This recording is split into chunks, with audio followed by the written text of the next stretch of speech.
Okay, so we left off talking about how proteins change shape based on things like heat.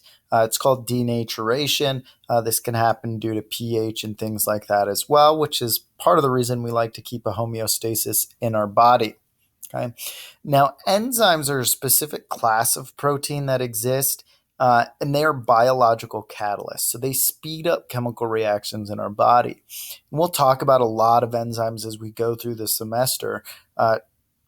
In DNA replication, we have DNA polymerase and DNA helicase and RNA polymerase. And so all of these proteins, these enzymes, play a role so that our chemical reactions that take place in our body require less energy and happen faster than they would without those enzymes, which for some reactions are too slow for us to continue to survive.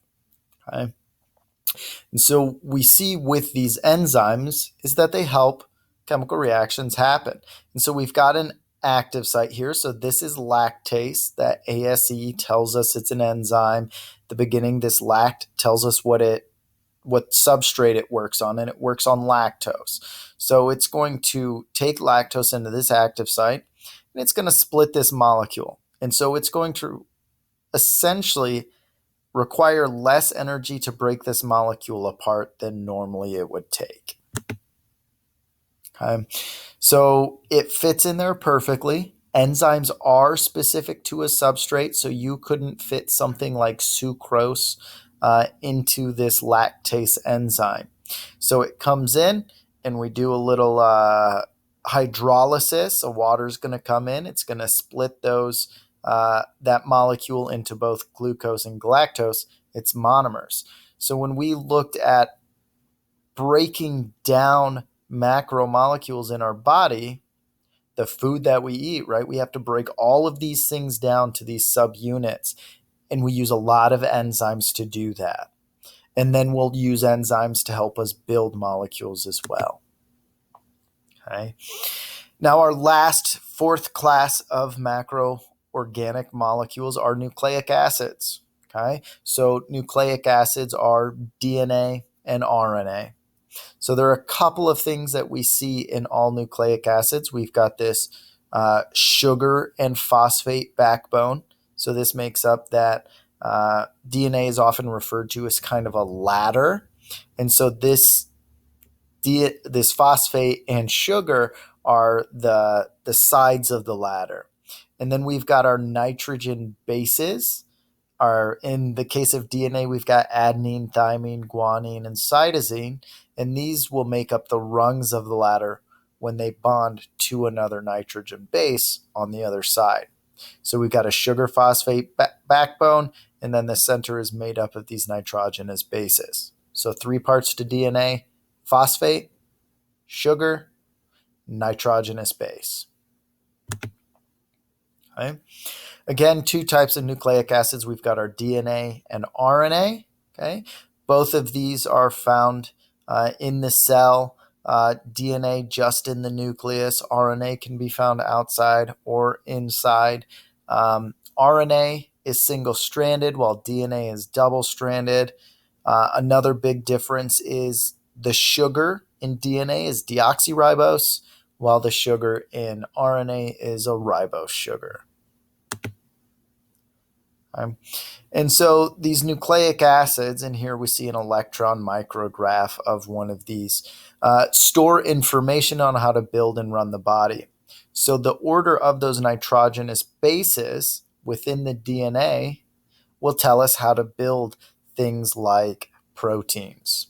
Okay, and then those will carry out specific functions for the body. Okay.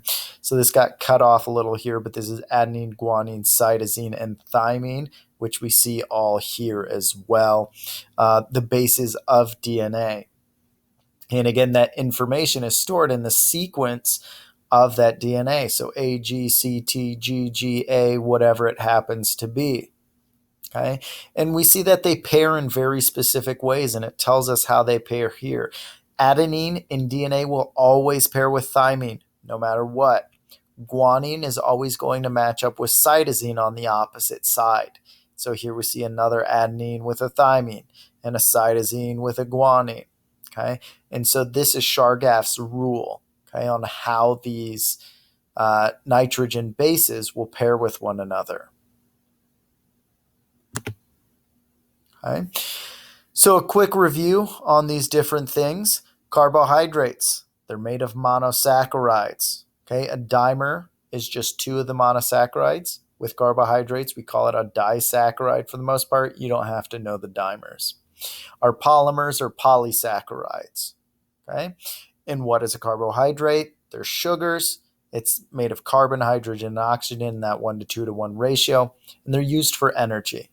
Monosaccharides for real quick bursts, polysaccharides for a little bit more long term. Proteins are made of amino acids. Okay? Polypeptides are a polymer, and then polypeptides get bonded together to form an actual protein. Okay? Their function is determined by their three-dimensional shape. Nucleic acids. The monomer is a nucleotide. A nucleotide is a single phosphate, a single sugar, and a single nitrogen base. So all of those on their own make up a single nucleotide. Okay, so again, they're made of sugar, that phosphate, and a nitrogenous base, and it's DNA and RNA. And this holds that information, the instructions to life. Lipids, okay, a couple of different types here. They don't specifically have monomers and polymers, but we've got our fats, oils, and waxes, which have that glycerol head and our three fatty acid tails. We've got our phospholipids, which make up cell membranes. Then we've got our sterols, which are hormones and our signaling molecules. Okay, so this is a lot of carbon and hydrogens and some oxygens. We've got these long chains, and these tend to be nonpolar, so they do not mix with water. Okay, so again, these are things that you're going to want to know. You'll review these. These types of things will come up on our exam when that comes around. Okay, and here are a few more questions that you want to make sure that you're able to answer. Okay, this video, Crash Course Biology, this will talk about a lot of these macromolecules in a little bit greater depth. Some of it will be information you don't necessarily need to know, but if you want to hear it from another source, there are resources here. All right, and that's the end of Chapter 3.